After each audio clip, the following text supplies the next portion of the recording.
बिस्मिल्लाहिर्रहमानिर्रहीम। अस्सलामु अलैकुम वरहमतुल्लाहि वबरकातुहू। उम्मीद है कि आप सभी खैर वाफियत से होंगे। अल्हम्दुलिल्लाह मैं भी बिल्कुल ठीक ठाक। आज की वीडियो का आगाज़ इस दुआ से करते हैं। ए मेरे अल्लाह, हम सब को हमेशा अपनी रहमतों के साए में रखना।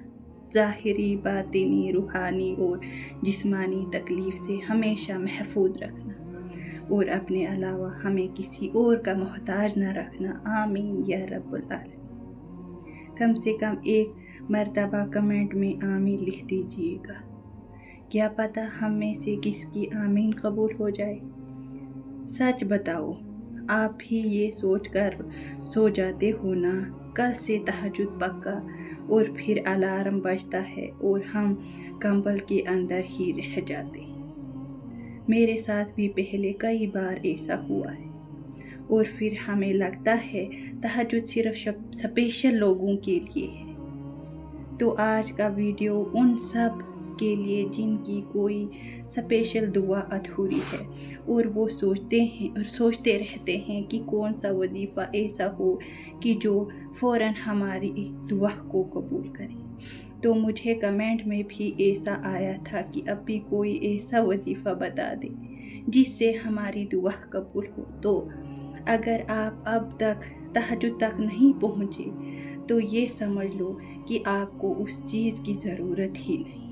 तहज्जुद वो नमाज है जिसमें की गई दुआ कभी रद्द नहीं होती। तो आइए जी, आज मैं आपके साथ ऐसे कुछ टिप्स शेयर करूंगी जिससे आप आसानी से तहज्जुद तक पहुंच सकते हैं। पॉइंट नंबर 1, सबसे पहले हमें अपनी गुनाहों की माफ़ी मांग लेनी है अपने रब्बे जुल जलाली से। दिन में ज़्यादा से ज़्यादा इस्तिग़फ़ार करें। अपने दिन के नमाज़ों को खुशू व खलूस से अदा करें और असर टू मगरिब ज़्यादा से ज़्यादा दुआ करनी है, क्योंकि असर टू मगरिब जो है दुआ कबूलियत के ज़्यादा चांसेस होते हैं। दुआ तो हर टाइम कबूल होती है, बट स्पेशल टाइम असर टू मगरिब। आप अपने काम ख़त्म करके बस दुआ कीजिए, या अल्लाह मुझे तहज्जुद पढ़ने की तौफीक दे। दूसरा पॉइंट, 10 बजे से पहले अपने फ़ोन को बंद करके तीसरा पॉइंट, सोने से पहले नियत, दुआ, रात के अज़कार, तस्बीह फ़ातिमा ज़रूर पढ़ें। मेरे चैनल पर वीडियो है, अगर नहीं पता तो देख लीजिएगा।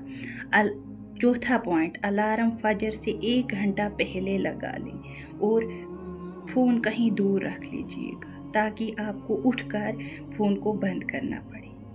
5वां पॉइंट, वज़ू ठंडा लगे। याद रखिए, इस ठंड में तुम्हारी तकदीर लिखी है, तुम्हारी ज़िंदगी बदलने वाली है।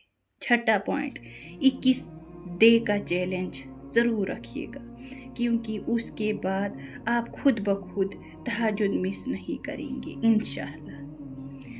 7वां पॉइंट, पहले दिन शॉर्ट दुआ, बट दिल से दूसरे दिन के लिए भी दुआ कीजिए और ये मत सोचो कि मुझे 8 रकात या ज़्यादा पढ़नी है। बस दिल से 2 रकात ही पढ़ लो और फिर इस्तिग़फ़ार 100 मरतबा और दुआ करो, फिर देखना आपकी तकदीर कैसे बदलती है। उम्मीद है कि आपको वीडियो अच्छी लगी होगी, तो अपने प्यारों के साथ एज़ ए सदका जारिया ज़रूर शेयर कीजिएगा। चैनल को सब्सक्राइब, वीडियो को लाइक। जज़ाकल्लाह खैर।